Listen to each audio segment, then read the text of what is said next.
Today, I want to talk about the role of entrepreneurship in nation building. Let me begin by submitting that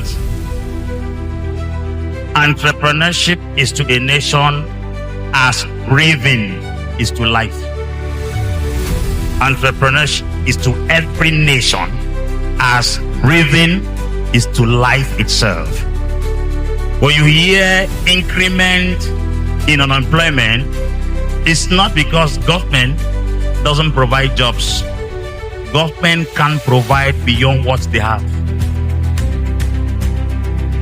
The population of America as at 2024 was 346 million 800 and some figures.